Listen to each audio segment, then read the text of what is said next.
thank you for joining me today.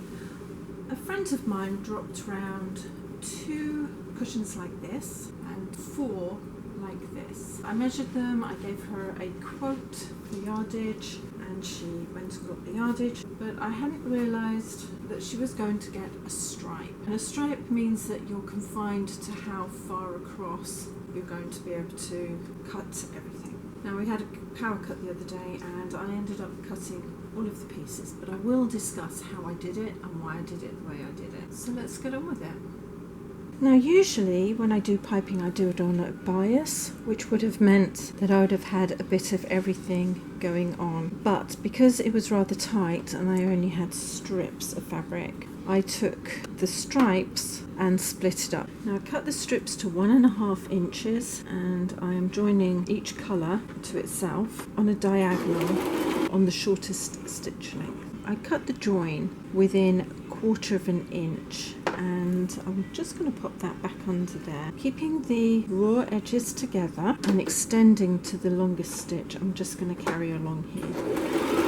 As you get closer, just make sure the seams are still open and make your way down.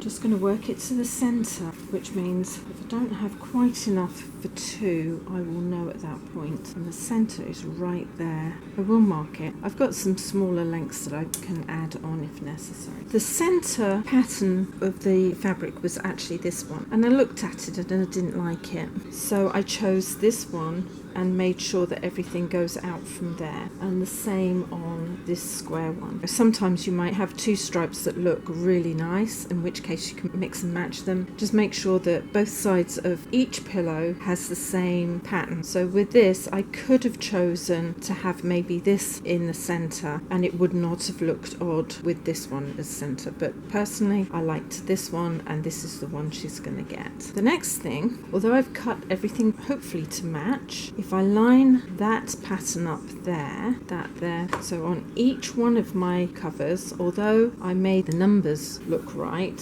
there's a little bit of discrepancy. So I'm just going to cut down here and straighten it out, and I'm going to do that on all of them. I wouldn't want that piping going on there and having a little bit more pattern showing on the other side. I always start my piping about midway down one side. Line the underside with the 1/2 inch mark and sew. As I come to the bottom here, I'm going to cut up at a 45-degree angle, carry on sewing down. When I get more or less to the end, I'm going to wind that in one more stitch, needle down, foot up, and twist it across all the way up and then into place. And I'm going to go along the bottom. Now, usually when I cut fabric, I use the warp or the weft threads. In this case, I wasn't able to. The fabric itself was so twisted, I didn't dare do that. I think the cushions would have sat at a funky angle if I had. So let's get this done and see how far around this goes, because I'm hoping to get 2 of each colour shade. As soon as I get to the other end, I'll cut my 45 in and twist again. I'm pleased to say that's my halfway mark, and I've managed to get all the way around without reaching it. The first one I put in, I had to add 2 or 3 little pieces to it to make it fit. I'm going to open this up like this. This is not usually the way I do these, but it is for outside furniture. Where's the end? So the end is here. I'm going to just shorten that so it touches, almost but not quite. It might push in a little bit further and then it would ripple. I don't want that to happen. Pop that into there, over there like that, and bring this into place. I'm going to come on down a little bit further with the top one and then wriggle it and pull this really tight over the bottom because I don't want any gaps. Some people put a really long lead in. I don't like doing that.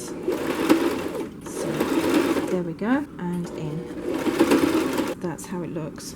I think that looks pretty neat. Outside furniture, you don't have to worry too much. The piping I'm using on this is actually the clothesline, so it does dry a lot quicker than paper or normal cotton. Just made sure that this is the right size. I cut one side back slightly. I'm going to put that underneath and the piped side on top. Lining my stripe up and sliding that underneath the foot. Do forward and back and then sew into the corner here. I'm going to wind it in because otherwise I might overstitch. Needle down, foot up, twist everything into position, push the piping back the other way slightly. Put my two corners at the top together, pull it out so it's nice and even, and sew. I'll just pull these taut against each other and then they should go in nice and evenly. Make sure that my top lines up, slightly squiffy, so I'm going to line the top up, which adjusts my corner there. So into the corner, wind those last couple of stitches, needle down, foot up, turn, put the foot down, and again I'm going to put those corners together, and as I pull it out I will be able to see if any of these are mismatched. Now the one I'm more concerned about is the one in the middle, so I'm going to hold that level at the middle and pull that into position because I really don't want the stripes being squiffy. They need to be in line as much as possible. As I get to the middle, I'm going to line my corners up and then stretch out the other half and sew, adjusting to make sure that all my raw edges are together. Come into my corner, needle down, foot up, twist, match the bottom corners. It's a little bit loose up there, which is fine. Pop that down and pull them against each other. I'm going to keep the bottom taut to the top for now. Keep those raw edges together over the join.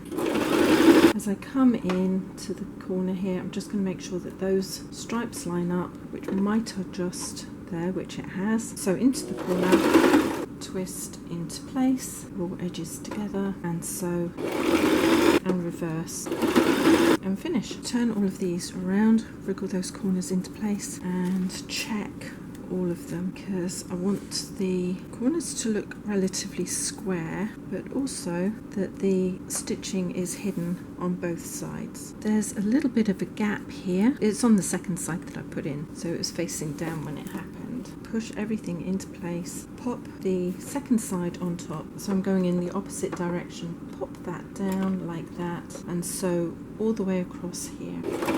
There's a little gap there, it's probably only 1/8 of an inch, and straight off the end. When I turn it back, it's a nice tight seam, and that's what I want all the way around. Any threads, if they're like that, just pull them out. They usually come out without any problem. Any threads like this from the sewing, I'll cut those out in a minute. I didn't put a zip in. I'm going to just put that there and press that up 1/2 inch all the way across to either side where it is sewn in. Across here as even as I can and into that side. I'll do this on all of them. It makes sewing these in a little bit easier than rolling them because it's a long length. I wanted it to be more even. I'm looking at these, they're all quite lumpy and misshapen, so whatever I do is not going to be as bad as that. And the bottom here is all machine sewn in, which is what I'm going to do with these. I did think about putting these in the new covers, but there's no corners on these are rounded, so that's not going to work. And also the fabric is quite stiff, which means that if there's any lumps or bumps from this, the new cover will also have it and it'd be uncomfortable. So I'm going to take these apart. I'm going to undo these like this, just cut them out so I don't disturb the insides too much. I've pinned this so the stripes actually are in line, and that will keep this more or less even. It does push this a little bit this way, which means it buckles, but that was the same on the original ones. I've got this box here which is just the right height to go here. A little bit higher would be better, but it works. I'm going to slide this under here like that, and I've blocked it so it can't be pushed back. I'm going to go forward and back first, and then using this I'm going to keep the fabric in place. The side of my zipper foot is just on the inside of this fold. I'm going to try to keep it there. It does want to shift because the way this wants to go through. Every time I'm pushing down and forward it's twisting. which is why I've got the block on the back to hold the weight up. I'm pushing this way rather than even so that I can do this in more or less a straight line. Once I get to the halfway point, I can even it out because the weight is then evenly distributed. And then coming in at the far end, I'm going to pull that out, make sure that's in line.